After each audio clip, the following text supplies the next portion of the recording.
Okay, so Persuasion, which is new to Netflix, we're recording this show on Wednesday. Yes.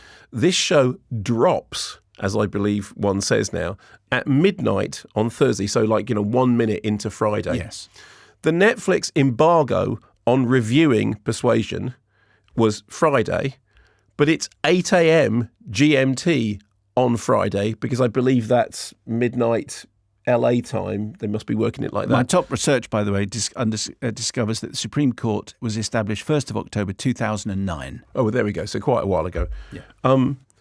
So for the sake of 8 hours, ludicrous, we couldn't review it. But now we in can. the Friday show. Now, I mean, it's Wednesday, so it makes no odds to me anyway. But you're now hearing this on Monday, by which time you've probably seen it and made up your own mind. And there's probably been 3 different chancellors of the Exchequer between then and now. And Who knows? And the funny thing is, that may not even be funny by true. Monday.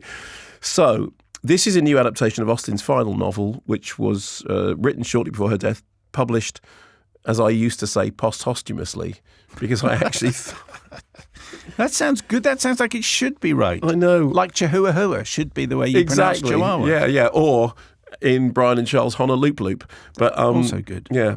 Anyway, so the tone of the book, which is often thought to be sort of Austen's most sincerely and heartfelt text, is kind of rather different to some of the more upbeat, the Emmas and that sort of thing, which have been adapted for the screen umpteen times. I mean, most recently we had Emma Full Stop, which felt like a very modern adaptation. The story is of a central character in her late 20s, so way past it, who was persuaded to reject a suitor at the age of 19, has pined for him ever since. Now he returns as a successful maritime career. It's obvious that he feels the same, and yet they both avoid saying to each other what they know to be true, and instead become kind of lost in internecine social and romantic struggles until the very end, because a lot of it is to do with the feeling that the moment has passed, that the opportunity was there and you were persuaded not to take, and it's gone. Several TV adaptations. There was a BBC miniseries in 1960, an ITV miniseries in 71, Roger Michel's BBC film from 95, which was released theatrically in the States, 2007 ITV adaptation with Sally Hawkins. Now, new Netflix adaptation with Dakota Johnson, who you've interviewed. Yes. Yeah. Cosmo Jarvis, who I think is fabulous. The great Richard E. Grant, Henry Golding, and our very own Ben Baby Smith. Who apparently is in the building somewhere. Yeah, he's going to come in. We're going to rope him in. Anyway, so directed by theatre director Carrie Cracknell from a script by Ron Bass and Alice Victoria Winslow. The tone of the new version is in stark contrast to the tone of the book. It's much closer to the archness of Emma Full Stop, as that film will be called. Clearly also made in the wake of the fact that Bridgerton became, I think it was it Netflix's most successful series? I mean, just staggeringly successful. I mean, presumably Stranger Things is the biggest. Squid Game, I think, was absolutely enormous. Well, anyway, the time that it came, Bridgerton was a huge... Did they even reveal those figures? I know that it was revealed that Bridgerton was a huge, certainly a big success. Yeah. So this version includes anachronistic languages like okay and X's and lots of kind of post-Fleabag cheeky, looking at the camera and nodding at the camera and in fact monologuing to the camera, as we will hear in this clip from Persuasion. Meet my sisters-in-law, Henrietta and Louisa Musgrove. They are beautiful in every way. We're so glad when we said that you'd come. We've been positively giddy all week. You must promise to spend every waking second with us. No excuses. When you aren't attending to your sister, of course. How are you feeling, Mary? You haven't even asked me how I'm feeling. I just did. I'm so close to death, I can feel my organs decomposing. Same as yesterday, then. We're encouraging that though her organs rot, her personality remains as fresh as ever. So, you could tell from that, kind of fairly upbeat, yes, breezy tone, and Dakota Johnson talking directly to the camera.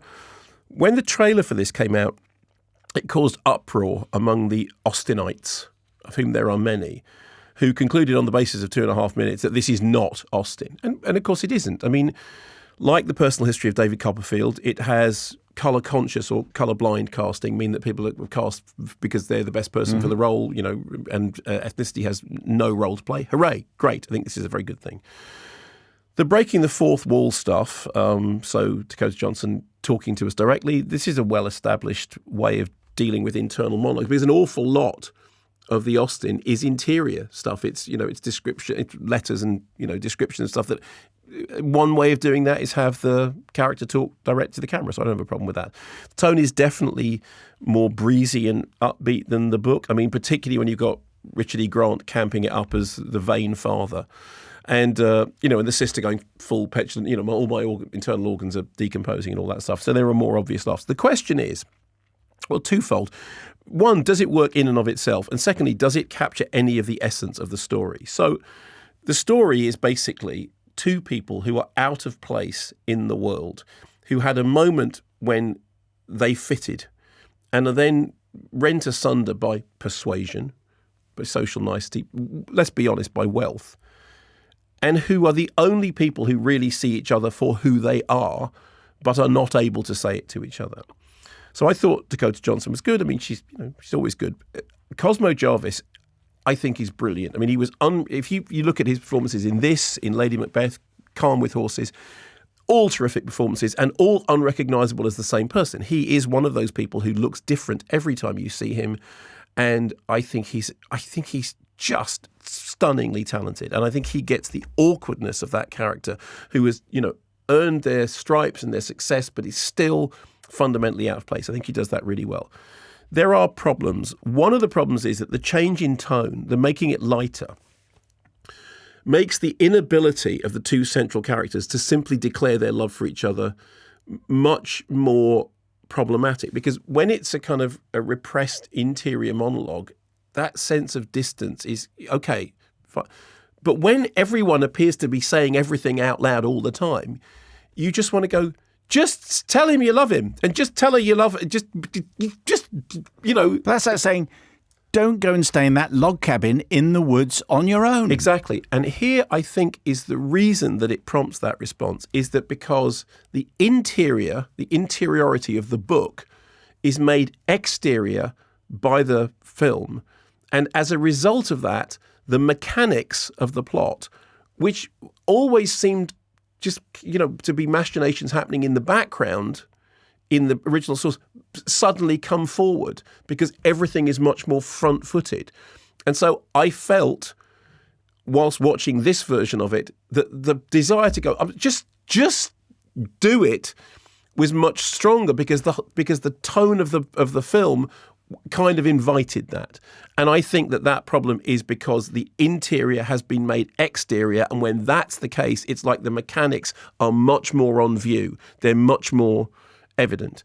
I also think some of the Fleabaggy, nods and winks and, like somebody will say something and Dakota Johnson will look at the camera and do a kind of, a wry.